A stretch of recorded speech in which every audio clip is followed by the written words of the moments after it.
인사드립니다. 하나님의 말씀은 누가복음 23장 50절에서 55절까지 말씀 보도록 하겠습니다. 누가복음 23장 50절에서 55절까지의 말씀 보도록 하겠습니다. 6절의 말씀이고요. 우리가 한 목소리로 같이 합독하도록 하겠습니다. 누가복음 23장 50절에서 55절입니다. 시작. 공의 유언으로 선하고 의로운 요셉이라 하는 사람이 있으니 그들의 결의와 행사에 찬성하지 아니한 자라. 그는 유대인의 동네 아르마데 사람이요 하나님의 나라를 기다리는 자라. 그가 빌라도에게 가서 예수의 시체를 달라하여 이를 내려 세마포로 싸고 아직 사람을 장사한 일이 없는 바위에 판 무덤에 넣어두니 이날은 준비일이요 안식일이 거의 되었더라. 갈릴리에서 예수와 함께 온 여자들이 뒤를 따라 그 무덤과 그의 시체를 어떻게 두었는지를 보고. 아멘. 오늘 말씀의 제목 읽어보겠습니다. 시작. 말씀은 아직 알지 못하더라. 옆 사람과 인사할까요? 귀하십니다. 귀하십니다. 감사합니다. 말씀 나누겠습니다. 예수님이 십자가를 지시고 운명하시자 아르마데 사람 요셉은 예수님의 시체를 가져다가 세마포로 염을 한 후에 아직 사람을 장사한 일이 없는 무덤에 장사를 지냅니다. 그리고 금요일 저녁부터 토요일 일몰 전까지 큰 안식일이 시작이 됩니다. 그리고 이 안식일이 끝나기만을 기다리는 사람들이 있었는데 그들이 바로 오늘 본문에 등장하는 갈릴리에서 온 여인들이었습니다. 이 여인들은 아리마대 사람 요셉이 예수님을 장사할 때 그 뒤를 따라 들어가서 예수님의 시체를 무덤에 어떻게 장사하는지를 눈으로 같이 확인한 사람들이 되는 거예요. 그러니까 이 여인들은 요셉과 함께 예수님이 죽었다는 것을 가장 가까이에서 그리고 사실적으로 확인한 자들이었습니다. 누가는 이제 그 여인들의 이름을 이렇게 소개하고 있어요. 우리 10절 말씀 한번 읽어볼까요? 시작. 이 여자들은 막달라 마리아와 요한나와 야고보의 모친 마리아라. 또 그들과 함께한 다른 여자들도 이것을 사도들에게 알리니라. 마리아를 비롯한 많은 여인들이 안식 후 첫날 새벽에 자신들이 준비한 향품을 가지고 아리마대 사람 요셉의 그 무덤에 이제 예수님의 시신을 찾아갑니다. 우리 1절 다시 한번 읽을까요? 시작. 안식 후 첫날 새벽에 이 여자들이 그 준비한 향품을 가지고 무덤에 가서, 그런데 이 여자들이 그냥 간 것이 아니라 예수님의 무덤에 찾아갈 때 향품을 가지고 갔어요. 그리고 이 여인들이 찾아간 시간이 나오는데 안식 후 첫날 새벽이라고 이야기를 하고 있죠. 그러니까 오늘날로 말하면은 주일 새벽이 되는 거예요. 여러분, 새벽은 아침이 아니에요. 새벽은 아직 캄캄하고 어두운 시간을 말하는 것입니다. 성경은 이런 이제 어떤 시간, 이런 것을 통하여서 영적인 비밀을 숨겨놓는 것들이 종종 있는데, 다시 말해서 지금 막달라 마리아를 비롯한 많은 여인들의 영적인 상태가 어두움이다, 그것을 이야기하고 있는 거예요. 그래서 요한복음을 보면은 니고데모가 예수님을 찾아갔을 때도 밤이었잖아요. 영적인 상태를 말하는 거예요. 우리가 볼 때는 문자적으로 보면은 그 랍비가 사람들에게 성경에 대한 궁금한 것을 예수님 앞에 물으러 가는 것이 창피해서 사람들의 눈을 피해서 밤에 간 거야, 이렇게 해석을 하는데 그런 거 아니에요. 여러분, 성경이 그렇게 유치한 것이 아닙니다. 니고데모의 영적인 상태, 하나님을 믿는다고 하지만 그의 영적인 상태는 밤이다, 그걸 보여주고 있는 거예요. 마찬가지로 가룟 유다가 예수님을 팔려고 나갔을 때도 역시 어두운 밤이었습니다. 그러니까 오늘 본문 역시 예수님의 무덤을 찾아간 여인들과 이제 앞으로 등장하는 사도들의 영적인 상태가 여전히 새벽, 어두움이다라는 것을 암시하고 있는 것입니다. 왜냐하면 여인들도 그리고 사도들도 예수님의 부활을 믿지 못했기 때문에 그래요. 10절 11절입니다. 시작. 이 여자들은 막달라 마리아와 요한나와 야고보의 모친 마리아라. 또 그들과 함께한 다른 여자들도 이것을 사도들에게 알리니라. 사도들은 그들의 말이 허탄한 듯이 들려 믿지 아니하나. 보세요, 여러분, 예수님의 부활을 알리는 여인들의 말을 사도들, 즉 예수님의 제자들이란 말이에요. 예수님의 제자들이 허탄한 말로 듣고 있는 거예요. 그러니까 영적으로 어둡다는 말은 예수님의 부활을 믿지 못하는 것이 아니라 예수님의 부활을 알지 못하는 것을 말합니다. 이게 무슨 의미냐면은, 여러분 믿습니다 1000번 만번 해보세요. 예수님이 믿어지나? 사도신경, 주기도문, 무슨 뭐 귀신 쫓을 때 막 주기도문 막 이렇게 뭐 이렇게 주문처럼 외우는데 그거 1000번 만번 해보세요. 하나님이 믿어지나? 안 믿어져요. 그럼 어떻게 믿어지나? 어떻게 하나님이 믿어지고 어떻게 예수님이 믿어지나? 알아야 믿어지는 것입니다. 알아야. 그래서 아는 것이 중요한 것이에요. 그런데 하나님이 당신을 우리 가운데 알 수 있는 방법을 주신 것이 성경이란 말입니다. 말씀이라는 거예요. 그래서 저와 여러분들이 말씀을 알지 못하면 우리는 하나님을 믿을 수 없는 자고 그저 금송아지 하나님을 믿는 자들로 존재할 수밖에 없다는 거예요. 그래서 말씀이 중요한 것입니다. 2절 3절입니다. 시작. 돌이 무덤에서 굴려 옮겨진 것을 보고 들어가니 주 예수의 시체가 보이지 아니하더라. 아직 어두움이 물러가지 않은 안식 후 첫날 이른 새벽에 여인들은 예수님이 계신 무덤에 가장 먼저 찾아갔어요. 그런데 놀랍게도 그 입구를 막고 있던 커다란 돌문이 옮겨져 있는 것입니다. 깜짝 놀란 여인들이 무덤 안에 들어가서 예수님의 시체를 찾아봤지만 예수님의 시체가 보이지 않는 거예요. 그런데 이 여인들 중 막달라 마리아를 비롯한 수많은 여인들이 있었는데 그 여인들 중 단 한 명도 예수님의 시체가 없어진 것이 예수님의 부활과 연관이 있을 것이라고 생각한 사람이 한 명도 없었다는 것입니다. 이 여인들은 예수님의 시체가 보이지 않자 다른 복음서를 보니까 누군가가 예수님의 시체를 가져갔다. 아마 도굴꾼이나 로마의 군병들이나 아니면 유대인 대적자나 아니면 무덤의 주인인 아리마대 요셉이 가져간 거 아닌가라고 생각을 했습니다. 근데 여러분 문제는 뭐냐면 이 사실이 여인들 마음에 근심을 가져다 주게 된 거예요. 우리 4절 상반부에 이로 인하여 근심할 때에, 예수님의 시체가 없어진 것을 알게 된 여인들이 근심을 하는 거예요. 여러분 여인들이 지금 왜 근심을 하고 있는 거예요? 시체가 거기 있어야 하는데 없어졌단 말이에요. 근심이 되는 거예요. 자, 그러면 시체가 거기 있어야 되는데 없어진 것이 왜 여인들에게 우리 가운데 근심이 되는 걸까? 왜 근심이 될까요, 여러분? 그 이유는 자기들이 해야 할 일이 사라졌기 때문에 그렇습니다. 1절을 다시 보시면 여자들이 그 준비한 향품을 가지고 무덤에 가서 이렇게 말씀하잖아요. 그러니까 여인들이 그냥 온 것이 아니라 향품을 준비해서 무덤에 온 거예요. 그러니까 여인들은 주님 앞에 그냥 온 것이 아니라 향품을 정성껏 준비해서 온 것입니다. 향품은 죽은 자의 시체를 닦고 장사 지낼 때 쓰는 원료를 말합니다. 아리마대 요셉은 시간이 없었어요. 왜냐하면 잠시 후에 큰 안식일이 시작되기 때문에 그렇습니다. 안식일 날은 시체를 장사하는 것이 부정하기 때문에 십자가에서 처참하게 죽은 예수님의 시체를 어쩔 수 없이 아리마대 요셉은 그냥 그 모습 그대로 세마포로 싸서 무덤에 넣었던 거예요. 그리고 그 모습을 함께한 여인들이 봤죠. 그래서 안식 후 첫날 새벽에 여인들이 급하게 장사된 예수님의 피비린내 나고 처참한 시신을 향품으로 깨끗하게 정성스럽게 닦고 다시 장사를 지내려고 지금 안식 후 첫날 새벽에 예수님의 무덤에 온 거란 말이에요. 근데 문제가 뭐예요? 시체가 없어진 것입니다. 이 그림은 자신들의 계획에 없었던 거예요. 이 여인들의 계획에는 야 빨리 우리 무덤에 가가지고 예수님의 그 처참한 시체, 피비린내 나는 시체, 그 온몸에 있는 상처를 우리가 잘 이 향품으로 닦아드려서 예수님을 정성스럽게 장사 지내자.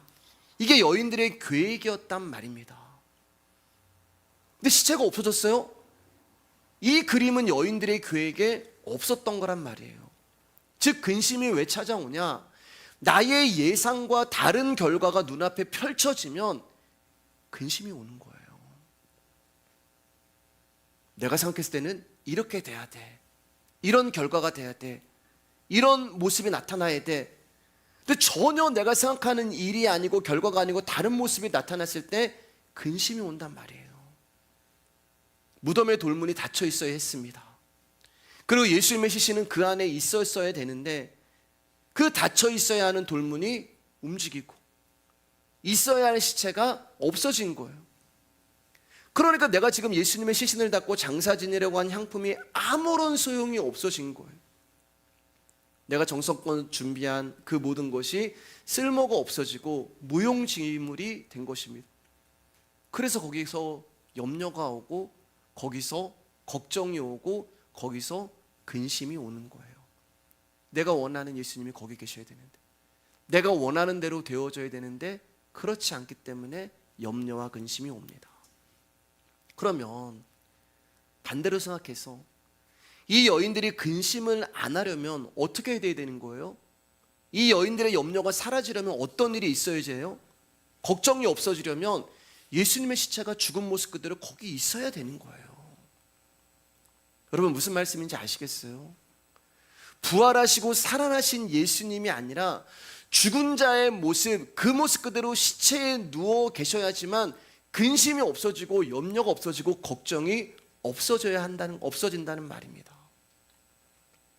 우리가 신앙생활 이렇게 해요. 주님 앞에 나가려고 정성껏 준비를 합니다. 예배도, 헌금도, 헌신도, 봉사도. 근데 그게 다 뭐라고요? 죽은 자를 위한 거란 말이에요. 죽은 예수님의 시신을 닦아주면서 은혜를 받고, 죽은 예수님의 시신을 닦아주는 것을 주님을 향한 사랑이라 착각을 하고, 죽은 예수님의 시신에 무언가를 해줄 수 있다는 것에 보람을 느끼고, 죽은 예수님의 시신을 바라보면서 감사를 느끼고, 나의 근심과 나의 염려가 없는 신앙생활을 하기 위해서는 예수님이 죽은 자의 모습으로 내가 원하는 그곳에 그대로 계셔야 하는 것입니다. 돌무덤은 닫혀 있어야 되고 무덤 안에 죽은 자의 모습으로 계셨어야 하는 것. 그래야만 내가 예수님을 위해서 무언가를 할 수 있기 때문에 그래요. 그런데 예수님이 거기 계시지 않는 거예요. 예수님의 시체가 없어진 거예요. 내가 원하는 대로 계셔야 할 주님이 그곳에 없으니까 근심이 오고 염려가 오고 섭섭하고 서운한 것입니다. 우리 24장 4절 하반부와 5절 읽을까요? 시작. 문득 찬란한 옷을 입은 두 사람이 곁에 섰는지라 여자들이 두려워 얼굴을 땅에 대니 두 사람이 이르되 어찌하여 살아있는 자를 죽은 자 가운데서 찾느냐. 예수님의 시체가 없어져서 근심하고 있는 여인들에게 찬란한 옷을 입은 두 사람이 등장을 합니다. 여자들이 땅에 누워서 엎드려서 두려워 떨고 있자 이 천사들이 뭐라고 얘기하면은 어찌하여 너 왜 근심하니? 그 말이에요. 너 왜 걱정하고 있니? 어찌하여 살아있는 자를 죽은 자 가운데서 찾느냐라고 책망을 하시는 거예요. 여러분 이 말이 무슨 말이 되는 거예요? 예수님은 죽은 자가 아니라 살아계신 분인데 너희들은 왜 돌무덤이라는 죽은 자들이나 있는 곳에서 살아계신 예수님을 찾고 있느냐, 이 책망이 되는 것입니다. 살아있는 자를 산자 가운데서 찾아야지 너희들은 왜 살아있는 자를 죽은 자들이 있는 무덤에서 찾느냐. 즉 예수님은 이곳에 계시지 않다라고 말씀하는 거예요. 그럼 예수님은 어디 가셨을까? 예수님은 어디 가셨을까요, 여러분? 바로 저와 여러분 안으로 들어오신 것입니다. 우리 안에 계신 거예요. 그분이 십자가에 죽으시고 우리 안에 들어오셔서 허물과 죄로 죽은 우리 안에 들어오셔서 부활을 하신 거예요. 그래서 우리가 부활한 자가 된 것입니다. 그렇기 때문에 우리의 심령이 신령한 곳이 되는 거예요. 자꾸 여러분 어디 신령한 장소 찾아다니시는 분들 계시는데 그러지 마시길 바랍니다. 어디 기도원 가시고 어디 목사님한테 안수 받으면은 병이 해결되고 문제가 해결된다. 아니에요. 예수님이 계신 저와 여러분 안이 신령한 곳입니다. 그래서 여러분 제가 안수를 잘 안 하는 이유가 여기 있는 거예요. 우리 목사님은 기도할 때 안수도 잘 안 해주셔. 왜냐하면 제 안에 여러분 안에 예수 그리스도가 있잖아요. 그분 붙들고 우리가 주님 앞에 나오는 거지 어떤 목사의 안수를 통해서 주님 앞에 나가는 것이 아니란 말입니다. 제가 안수를 할 때가 있어요. 그럼 언제냐? 정말 간절할 때, 정말 하나님이 이 사람을 살려주셨으면 좋겠을 때, 정말 하나님이 이 사람의 문제를 해결해 주시면 좋겠을 때, 그 마음을 가지고 저는 안수를 해요. 그렇게 안수를 하지 뭔가 이게 그런 거 아니에요, 여러분. 부활의 엄청난 유익은 우리가 그분을 찾기 위하여 이곳저곳을 헤맬 이유가 없다는 것입니다. 그저 여러분 말씀을 통해서 내 안에 계시는 그분을 발견하시면 돼요. 근데 우리가 내 안에 계신 그분을 신뢰하지 못하고 발견하지 못하고 의지하지 못하니까 자꾸 엉뚱한 곳을 찾아다니시고 자꾸 사람을 의지하는 것입니다. 그렇기 때문에 여러분 말씀이 떨어지는 예배의 자리를 귀하게 여기셔야 하는 거예요. 지금 우리 안에 어떤 일이 일어나냐면은 들려지는 이 말씀이 우리를 살리고 있는 일을 말씀이 하시는 것입니다. 우리를 치유하고 계시는 거예요. 아멘이십니까? 우리를 회복시키고 계시는 거예요. 이게 우리가 예배에 목숨을 걸어야 할 이유가 되는 거예요. 우리가 지금 말씀을 듣는다는 것은, 예배를 드린다는 것은 하늘에 계신 하나님의 은혜가 우리 위에 덮여진다는 것입니다. 그분의 생명이 나에게 부어진다는 것이, 그래서 예배를 무엇과도 바꿀 수 없는 것이고 예배의 자리가 귀한 것입니다. 그래서 제가 여러분에게 개척할 때부터 지금까지 늘 드렸던 말씀이, 뭘 하려고 애쓰지 마시라고, 노력하지도 마시고 실천하려고도 하지 마시고, 그냥 이 말씀이 선포되는 자리에 나와서 그분의 말씀을 받으시고 그분의 사랑을 받으시고 그분의 용서를 받으시고 그분의 은혜를 받으시면 믿습니다, 여러분. 그분의 말씀이 저와 여러분 안에서 반드시 당신의 일을 하실 거예요. 왜냐하면 그 말씀은 살아계신 하나님의 말씀이기 때문에 그렇습니다. 그렇기 때문에 여러분, 누누이 말씀드리지만 다른 거 신경 쓰지 마시고 다른 사람 신경 쓰지 마시고, 지금 나는 주님의 관계가 어떠한가, 나는 지금 주님의 말씀이 들리고 있는가, 그것만 걱정하시고 그것만 신경 쓰시면 됩니다.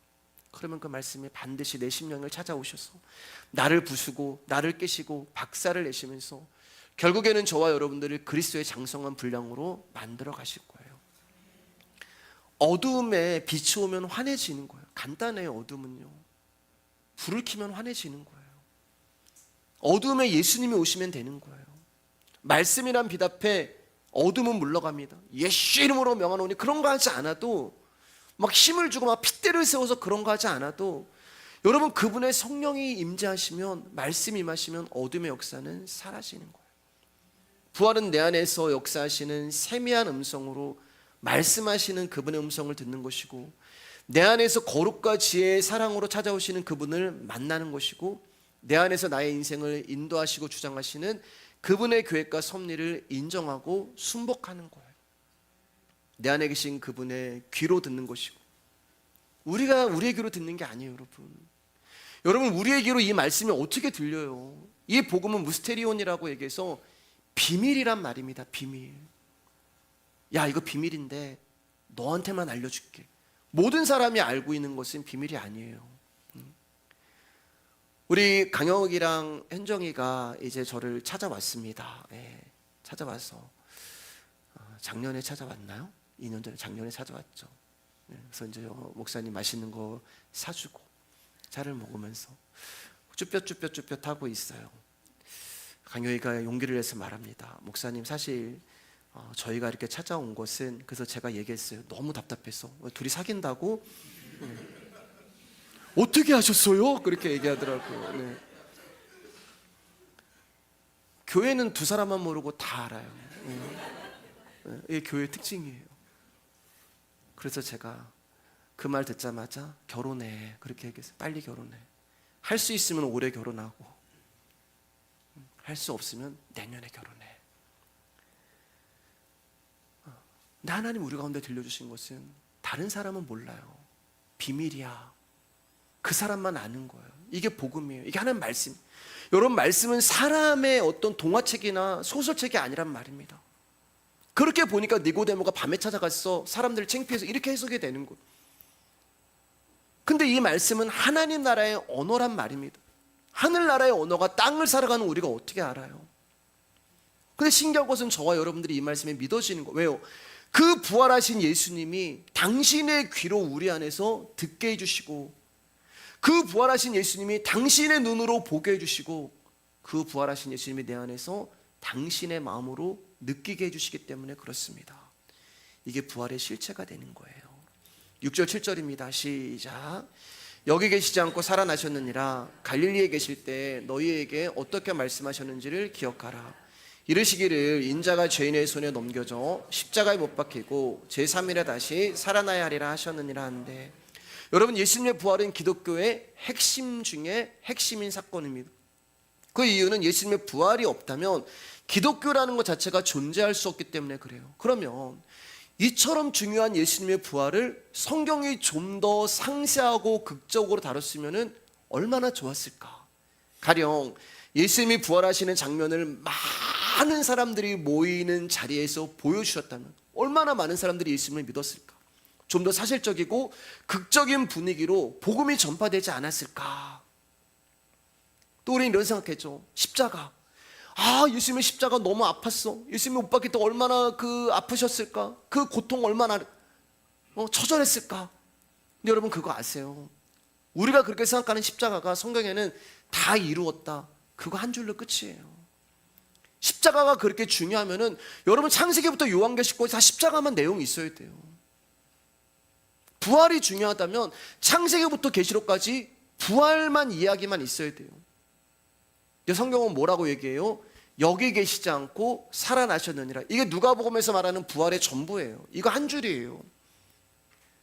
여러분, 제가 드리는 말씀은 십자가가 중요하지 않고 부활이 중요하지 않다는 얘기가 아니라, 말씀은 태초에 하나님은 천지를 창조하셨느니라부터 계시록 마지막까지 모든 말씀이 다 동일하고 중요하다는 말씀을 드리는 것입니다. 근데 우리는 자꾸 그 십자가 부활 여기에만 지금 초점을 가지고 있는, 그렇지 않아요. 하나님이 창세전에 우리를 선택하시고, 그리고 하나님이 우리의 죽음에 어떤 일을 하실지, 그 모든 것이 하나님의 계획 가운데 있고 십자가와 부활 역시 그 계획 중에 일부가 되는 거예요. 자, 보세요. 지금 예수님이 부활하셨는데 분위기가 어때요? 슬픔과 근심과 두려움과 혼란이잖아요. 여자들이 지금 근심하고 있어요. 혼란스러워하고 있어요. 슬픔 가운데 있어요. 내 주를 어디다 두셨습니까? 이런 분위기에서 위대한 부활이 증거되고 있어요. 우리가 예수님 부활하셨습니다, 이런 분위기가 아니란 말이에요. 어떻게 해요? 여기 계시지 않고 살아나셨느니라. 그러니까 부활절날 큰 행사하지 않아도, 어떤 퍼포먼스 같은 거 하지 않아도, 여러분, 이 말씀이 믿어지면, 여기 계시지 않고 살아나셨느니라, 이 말씀이 믿어진다면, 사랑하는 여러분, 우리는 부활을 가지고 있는 자입니다. 여인들은 이미 예수님이 직접 자신의 부활에 대해 말씀하셨음에도 불구하고 여인들이 예수님의 부활을 모르고 근심하고 있는 거예요. 예수님이 말씀하셨잖아요. 계속 말씀하셨어요. 내가 이제 십자가에 못 박히고 제3일에 다시 살아나야 할 거야. 여인들이 처음 듣는 얘기가 아니란 말입니다. 예수님은 여인들에게 갈릴리에서 당신의 십자가와 당신의 죽음과 부활을 이미 말씀하셨어요. 그런데 진리의 말씀을 안 듣고 내가 보고 싶은 거, 내가 듣고 싶은 거, 내가 믿고 싶은 것만 들어버리니까 예수님이 하신 말씀이 무엇인지 알지 못하는 거예요. 이게 이단과 사이비의 특징이란 말이에요. 이게 바로 저와 여러분이라는 거예요. 그래서 예수님이 얼마나 답답하시면, 내가 그렇게 얘기했는데도, 내가 십자가에 죽고 3일 만에 살아나고 했잖아. 근데 여인들이 와가지고 예수님 어디 가셨습니까? 근심하고 걱정하고 염려하고 눈물 흘리니까 예수님이 우리 안으로 직접 들어오셔서 하도 저와 여러분들이 못 알아들으니까 그 말씀이 들려지게 하시고 깨닫게 하시고 믿어지게 하시는 거예요.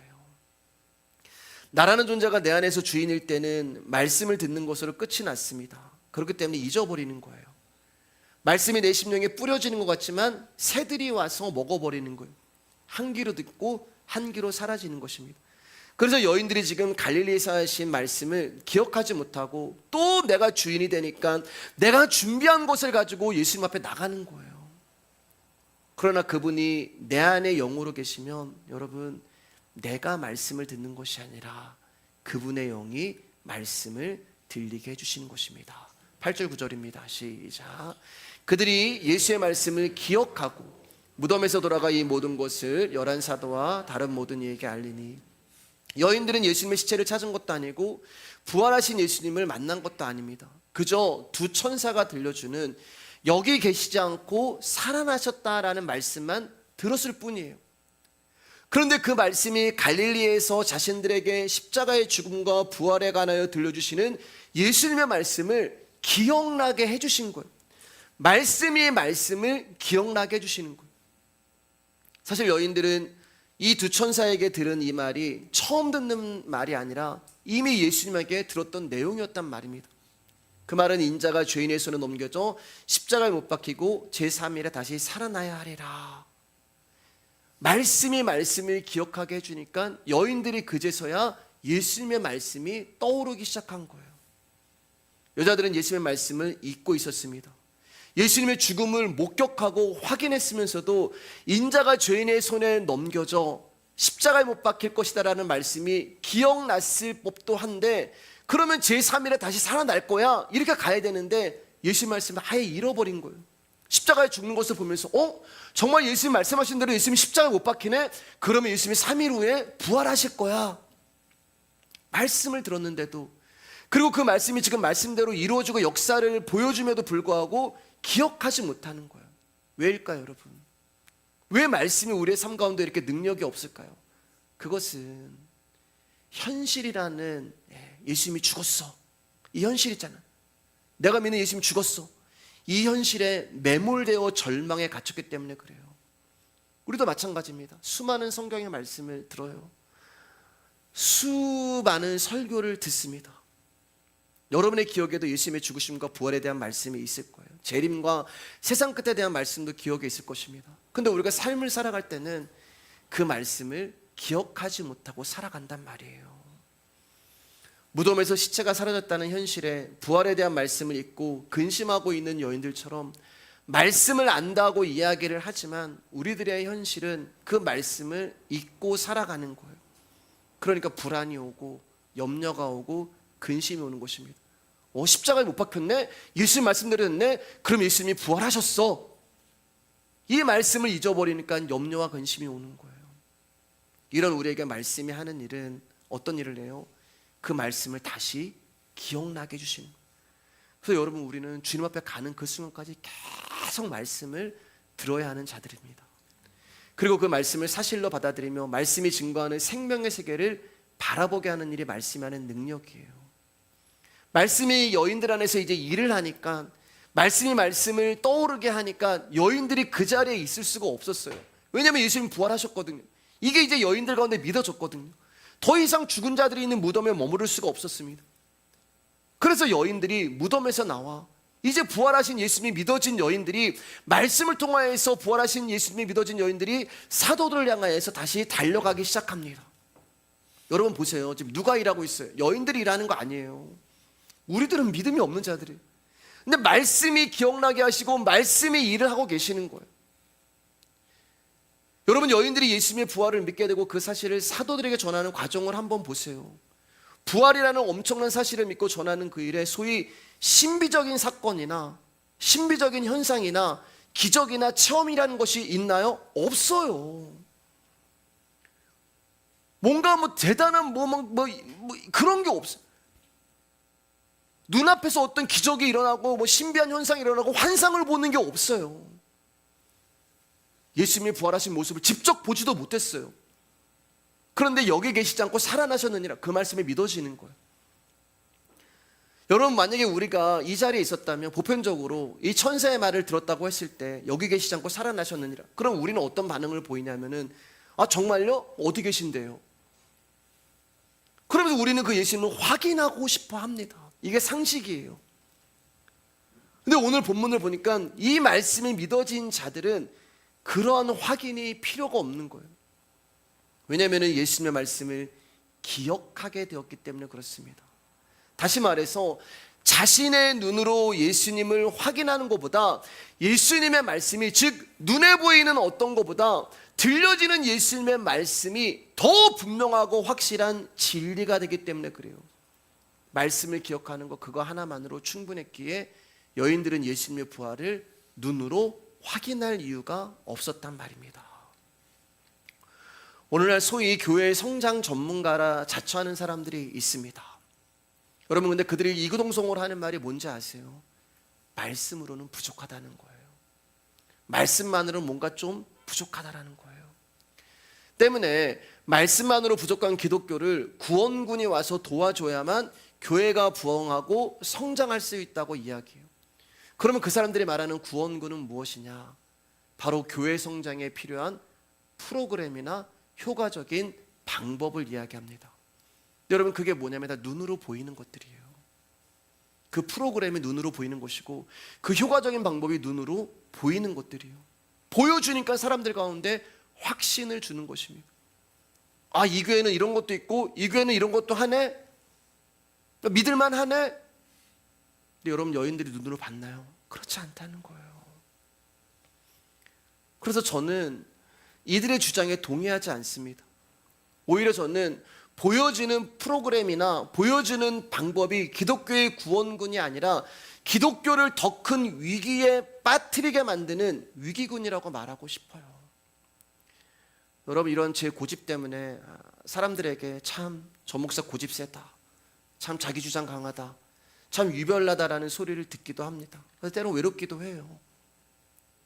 그러나 사랑하는 여러분, 저는 이 부분에 대해서 개척할 때부터 지금까지 타협하고 싶은 마음이 없습니다. 제가 틀릴 수 있고요, 실수할 수 있지만 말씀은 틀릴 수 없고 말씀은 실수가 없기 때문에 그래요. 사랑하는 여러분, 저는 우리 교회가 우리 교회의 이름처럼 말씀으로 출발해서 말씀으로 끝났으면 좋겠습니다. 우리 안에 착한 일을 시작하신 예수님이 마지막 날까지 우리 교회를 그렇게 이끌어 가주시기를 소망합니다. 10절 11절 여러분 이제 읽었으니까 제가 볼게요. 말씀만으로 부족하다는 것은 말씀을 믿지 않는다는 거예요. 말씀을 믿지 않기 때문에 자신이 직접 보고 체험하고 확신할 수 있는 것을 찾아가는 것입니다. 그래서 이 사람들에게 이제 허탄한 말로 드리는 거예요. 이 말씀이요, 눈으로 보고 확인해야 되는데 여인들이 와가지고 예수님이 부활하셨어요. 그러니까 사도들이 허탄한 말로 듣는 거예요. 아, 너 뭔 소리 하니? 죽은 사람이 어떻게 살아나? 여자들이 지금 예수님이 부활하셨다는 사실을 사도들에게서 전했지만, 그러면 여러분, 사도들이 와, 정말 예수님 살아나셨어? 이런 반응이 나와야 되는데 누구보다도 기뻐하고 믿어야 할 사도들이 여인들의 말을 허탄한 말로 듣고 있는 것입니다. 믿지 않는 거예요. 자, 그런데 이 사도들 중에 누가 보면은 베드로 혼자 이제 여인들의 말을 듣고 예수님의 무덤으로 뛰어갑니다. 12절 읽겠습니다. 시작. 베드로는 일어나 무덤에 달려가서 구부려 들여다보니 세마포만 보이는지라 그 된 일을 놀랍게 여기며 집으로 돌아가니라.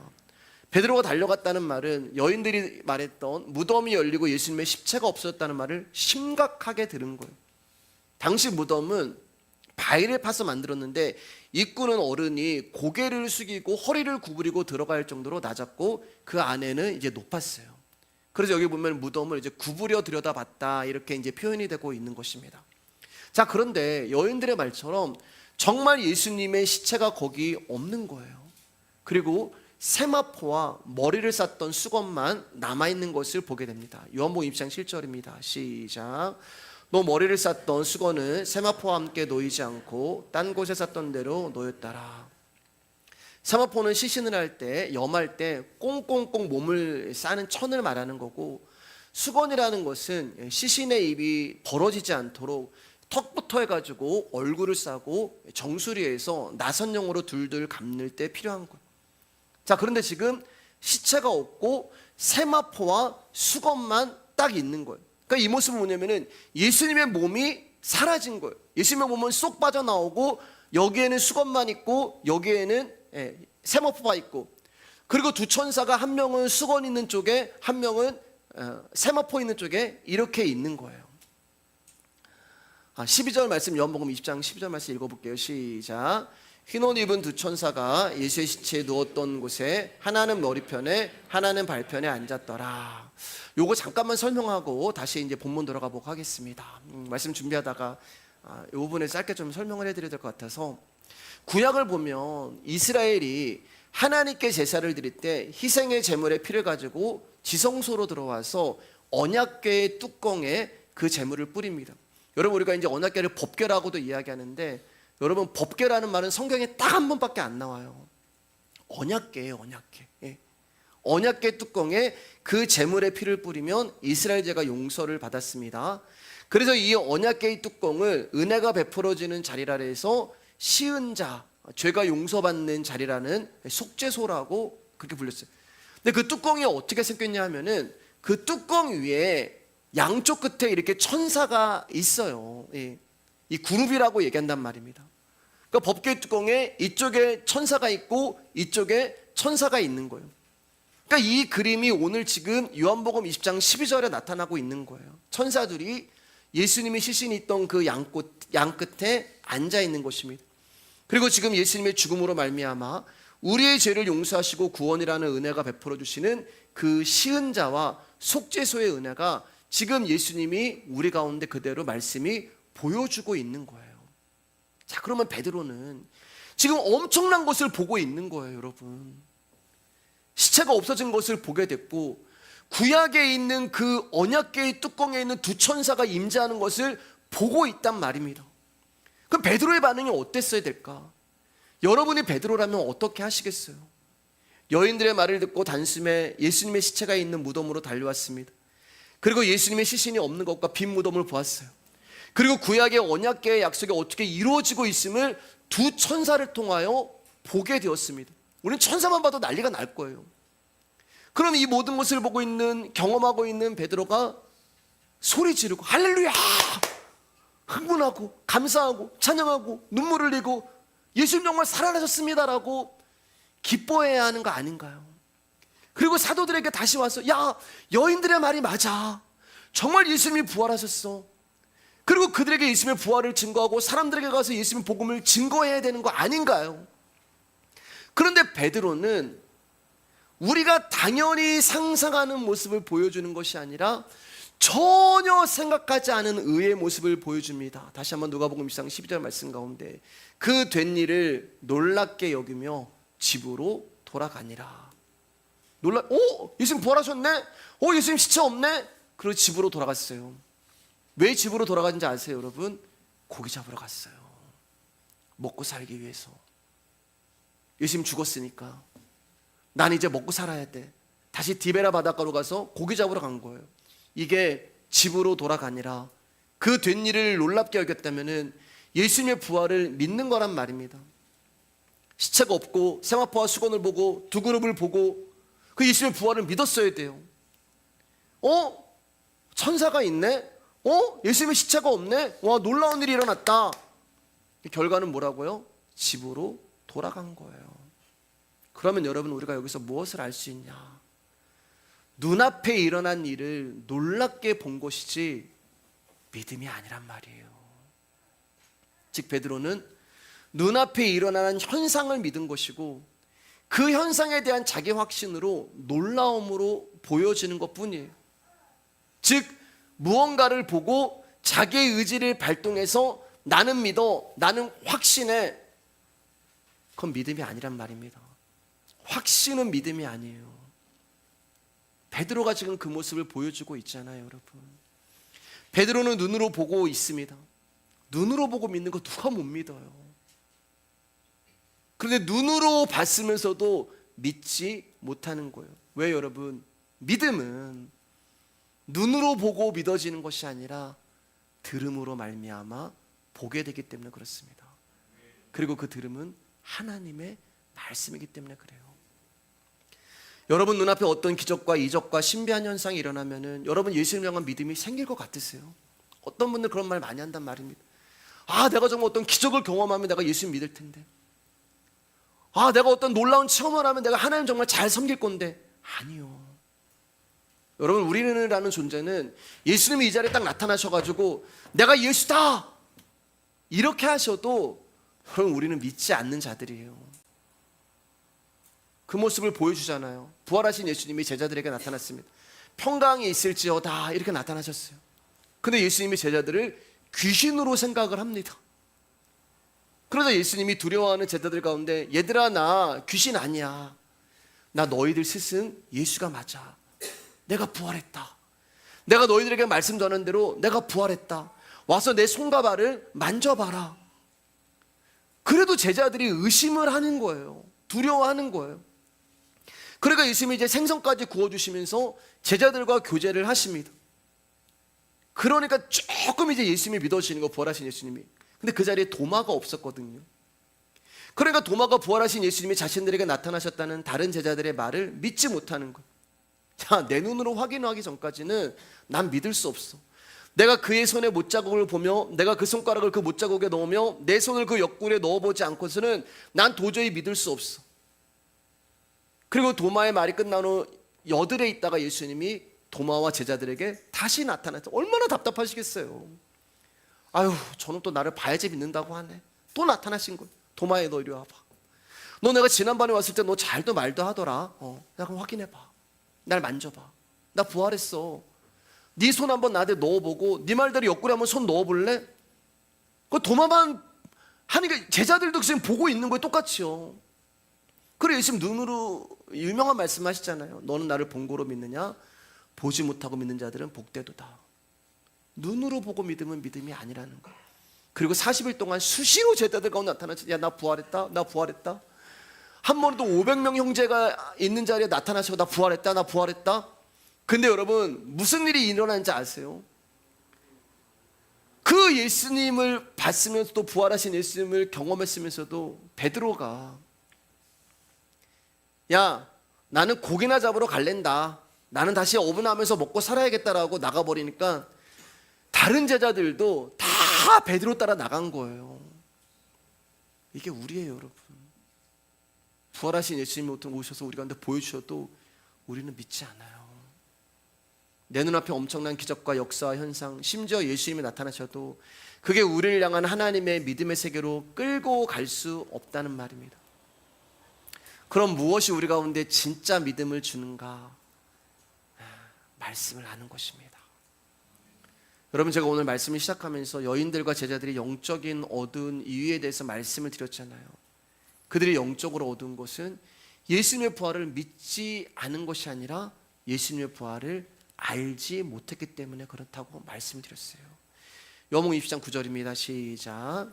그들은 성경에 그가 죽은 자 가운데서 다시 살아나야 하리라 하신 말씀을 아직 알지 못하더라.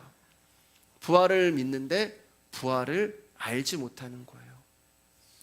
우리가 부활에 대한 생각하는 것은 예수님이 부활하신 것처럼 나도 부활할 줄 믿습니다. 우리 이런 고백 많이 하잖아요. 이게 전부예요. 그게 제자들이 부활에 대한 믿음이고 우리가 부활에 대한 믿음이에요. 그러니까 어떤 거냐면 교회 다니면 난 부활해. 나 예수 믿으면 부활해. 여러분 그거 부활 신앙 아니에요. 야, 그래서 예수님 먼저 우리 가운데 시범을 보여주신 거야. 그거 믿으면 너희도 부활해. 그런 거 아니에요. 날 봐라. 내가 부활한 것처럼 너희도 나중에 부활할 거다. 이런 식으로 예수님의 부활을 막연하게 믿습니다. 여러분 정말 그런 부활이 믿어지세요? 그냥 내가 죽지 않고 다시 살아난다고 하니까 무슨 보험 들듯이 그냥 자판기 하나 내가 그 음료수 하나 빼먹듯이 그렇게 우리가 부활을 생각한단 말입니다. 실체로 다가와야 돼요. 막연한 거잖아요, 여러분. 너무 막연한 거잖아요. 죽으면 가는 하나님 나라 너무 막연한 거잖아요. 먼 훗날에 이루어질, 죽으면 이루어질 일. 그러니까 우리가 부활은 믿어요. 난 부활할 거 믿어. 부활을 알지 못하는 거예요. 신앙생활 재미가 없습니다, 여러분. 죽으면 하나님 나라 가겠지. 그 하나님 나라가 여기 있다 저기 있다 할 것이 너희 안에 이미 임재하느라고 말씀하셨음에도 불구하고 하나님 나라를 믿는데 하나님 나라 알지 못해요. 그럼 부활을 안다는 것은 무엇일까? 부활을 안다는 것은 오직 예수 그리스도에게만 생명이 있다는 것을 아는 거예요. 나처럼 하면 너희도 부활한다는 것이 아니라 너희는 내가 아니면 안 돼. 나처럼 하면 너희도 부활한다는 것이 아니라 내가 아니면 너희는 결코 생명에 들어갈 수가 없다라는 것을 아는 것입니다. 그러니까 베드로처럼 예수님이 부활했네, 아멘, 나도 부활을 믿습니다라고 집에 가서 고개나 잡으면 어떻게 하면 잘 먹고 잘 살까라는 것이 우리가 예배드리고 나서 우리 일주일의 삶이라는 거예요. 그냥 예배 듣고 한 귀로 흐르고 한 귀로 나가버리고 일주일 또 삶 가운데는 어떻게 하면 내가 잘 먹고 잘 살까, 어떻게 하면 내 뭐 좀 이렇게 잘 마련할까, 그게 부활을 믿지만 부활을 알지 못하는 수준이에요. 그러나 부활을 안다면 나의 모든 삶이 오직 그리스도를 중심으로 살아가게 되는 것입니다. 먹고 사는 것을 걱정하는 것이 아니라, 여러분, 먹고 사는 것까지 그분이 책임지신다는 것을 믿고 살아가는 자가 부활을 아는 성도의 모습인 거예요. 우리 교회가 뭐 망하겠다, 문 닫겠다, 그게 아니라 우리 교회를 하나님이 책임지시고 끝까지 인도해 가신다라는 것을 믿는 것이 부활을 아는 것입니다. 그리고 그 부활하신 예수 그리스도를 알 수 있는 방법은 말씀밖에 없어요. 이게 뭐가 말씀으로만 부족합니까? 왜 오늘날 교회가 말씀으로 부족하다는 얘기가 나요? 그것은 교회가 말씀을 알지 못하기 때문에 그래요. 교회가 말씀이 아닌 엉뚱한 것을 증거하기 때문에 그래요. 예수님을 알 수 있는 방법은 기적도 아니고 역사도 아니고 체험도 아니고 지식도 아니고 오직 우리 가운데 알려주신 단 하나의 방법인 말씀밖에 없습니다. 그래서 천사들도 여인들 가운데 예수님의 말씀을 기억하라고 하는 거예요. 이제 말씀 마치겠습니다. 오늘 본문의 두 사람이, 그러니까 두 천사가 여자들에게 가장 먼저 한 말이 어찌하여 살아있는 자를 죽은 자 가운데서 찾느냐는 거였어요. 여인들의 말처럼 사람들은 예수님을 죽은 무덤 가운데 찾습니다. 그러나 예수님은 거기 계시지 않아요. 예수님의 세계는 죽은 자의 세계가 아니라 산 자의 세계입니다. 여러분, 여자들이 바로 저와 여러분이잖아요. 우리가 그렇게 예수님을 무덤에서 찾습니다. 그런데 그 무덤에 있어야 할 자들은 여인 예수님이 아니라 저와 여러분이란 말이에요. 죄로 인하여 죽어야 했고 무덤에 들어가야 하는 것이 우리란 것입니다. 그런 우리를 예수님이 대신해서 우리의 죄를 지시고 죽음의 세계에 들어가셨고, 그러나 그분은 거기서 다시 살아나셨어요. 여러분, 우리가 확인해야 하는 것은, 날마다 확인해야 하는 것은 나는 죽었다는 거예요. 사도 바울이 나는 죽노라 매일 그 고백을 하는 거예요. 여러분, 우리 아직 죽지 않았어요? 그건 의미가 없어요. 한 달 뒤에 내가 죽을지, 1년 뒤에 내가 죽을지, 10년 후에 내가 죽을지, 그것은 시간적인 차이일 뿐이지 죽음은 모든 사람이 피해갈 수 없는 생생한 현실이기 때문에 그렇습니다. 무엇에 묶여 살아가는지 자신의 실존을 세상의 삶에서 실감하시기를 부탁드립니다. 돈 없으면 무시받고 실력이 있어야 출세하는 세상에서 내가 원하는 조건들이 충족되는 삶에 집중하며 살아가는데, 여러분, 그런 것들이 우리 가운데 영원한 생명을 주는 것이 아니고, 그런 것들이 우리를 기쁘게 해주는 것도 아니고, 그런 것들이 우리를 행복하게 해주는 것이 아닙니다. 그런 것들은 다 사라지는 것들이에요. 그리고 그런 조건과 상관없이 우리는 무덤에 들어가는 것입니다. 그것을 알지 못하니까 예수님이 살아나셨다는 것이 나와 상관없이 들려버리는 거예요. 사랑하는 여러분, 여러분 예수님의 다시 사심을 얼마나 기억하고 계십니까? 정말 부활 때문에 위로받고 기뻐하고 하늘을 소망하고 계십니까?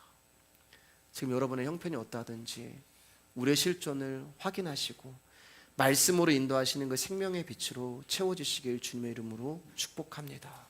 죽음으로 끝나는 것이 나의 실존이라는 것을 아시고 그 죽은 자 가운데서 유일하게 영원한 생명을 얻으신 예수 그리스도 한 분 붙들고 영원한 하나님 나라에 입성하시는 저와 여러분들 되기를 주님의 이름으로 축복합니다. 오늘 여기까지 하겠습니다.